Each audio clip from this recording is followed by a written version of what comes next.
Hey guys, welcome to my AFK Necromancy Kril guide. In this guide, I am going to be showing you guys my method for defeating Kril fully AFK using the Necromancy combat style. You will be able to make around 6 mil GP per hour doing this method, and get around 350,000 Necromancy XP per hour as well. I hope you enjoyed the video, and let's get started. The requirements for this method include level 70 Constitution and the Troll Stronghold to have access to Kril, and recommended is 80 plus Necromancy. Also, I prefer using the Poison Purge aura, but you will want either that aura or the Venom Blood perk. Alternatively, you could use anti-poison, so it isn't a set requirement, but preferably you would have one or the other. I also highly recommend using the Death Dealer gear. It does automatically apply the death mark every once in a while, which really does speed up your kills. So I would definitely recommend using the Death Dealer gear if you have it. Also, the Demon Slayer perk, it is helpful here. It increases your damage by 7%, so it's great, but not required. Optional is the Attuned Ectoplasmator and the Demon Horn Necklace.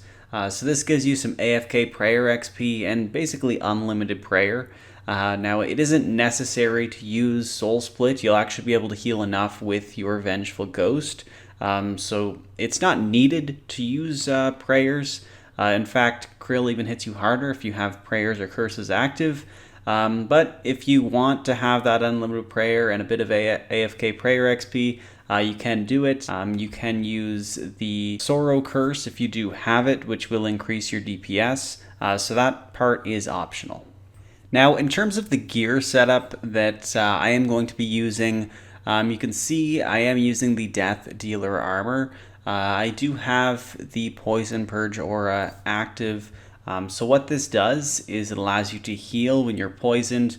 So Kril will inflict poison. In fact, it will be on you the entire time. And if you don't either have the Venom Blood perk on your armor, some anti-poison, or the Poison Purge aura, then it is a problem. The Poison Purge aura allows you to heal from those that poison damage, so that's why I like using it. It also doesn't really have too many other uses, I find, so it's a nice spot to use it. I do have the Demon Horn Necklace and Attune Ectoplasmator, so that's giving me unlimited prayer. I am using the Sorrow Curse just to increase my DPS, but that part is optional. You do have to use the Ghostly Essence if you are using the Ectoplasmator, so there is a reason why you wouldn't. And then I am bringing the Spring Cleaner, so Kril does drop some alchables that the Spring Cleaner can automatically alch and disassemble.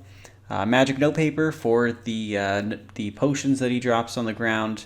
Of course, don't forget your Ectoplasm. I seem to always sometimes forget it, so I put that on the list.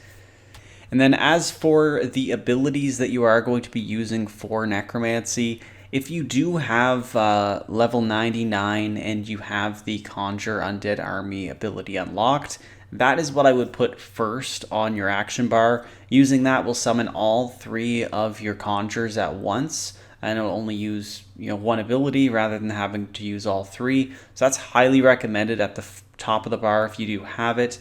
But if not, it's not the end of the world. You will just want to bump the bar, or take that off and bump the bar up one. So second is Skeleton Warrior. If you do have the Conjure Undead Army ability, it will automatically summon the skeleton, but you do want to use the Command Skeleton Warrior ability quite a bit. That deals quite a bit of damage. Vengeful Ghost, so you will want to command it as well, so you can apply Haunted and get some extra damage. Death Skulls is 4th on my action bar. That's because I do have the Zuck Cape. So if you have the Zuck Cape, definitely bring it. Add Death Skulls to the action bar. If you don't, then just remove Death Skulls from this setup completely. And then next we have Touch of Death and Soul Sap. So those are your 2 best basic abilities. Then you have the Volley of Souls. So that's a nice ability to use. It'll deal quite a bit of damage when you have quite a few of the stacks. And then Finger of Death, that's just a high damaging ability, and you will be getting Necrosis stacks from Touch of Death, so you'll be able to use that without using Adrenaline every once in a while. So that's the action bar I use. This method is actually fully AFK. You don't need any food, you don't need soul split or anything. You heal enough with the Vengeful Ghost. That is if you have a high necromancy level and of course a pretty high defense level. If you are finding that you are getting hit fairly hard, I would probably just put in the Blood Siphon ability somewhere in there just to help with the healing. And so obviously the first thing you'll need to do is collect up the 40 kill count before going in. If you do have the Totem of Intimidation, then that is quite helpful. It allows you to go in without doing the kill count. And then when you are setting up the instance, make sure that you have the spawn speed set to fastest. Now you can enter the arena. It doesn't really matter where you stand. I have tested out a few different areas because basically you want Kril to hit you first because you're going to have auto retaliate on, and it's just faster kills if you defeat Kril first rather than some of the minions in there. So I was just standing really around the middle of the arena most of the time. If you do want to manually click on Kril, if you want to take a bit more of an active approach and manually click on Kril, of course that will speed up your kills sometimes, but it's definitely not necessary. Now, as you can see for this part of the clip, I am using Soul Split and Sorrow because I do have the Demon Horn Necklace and the Ectoplasmator on. But of course it isn't needed, and I will show you that in another clip later on.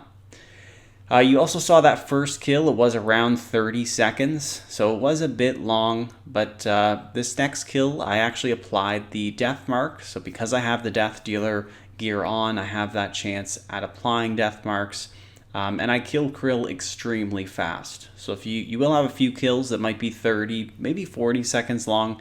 But if you do attack Kril first and get that death mark, you might get a kill like that one there, which is around 10 seconds long.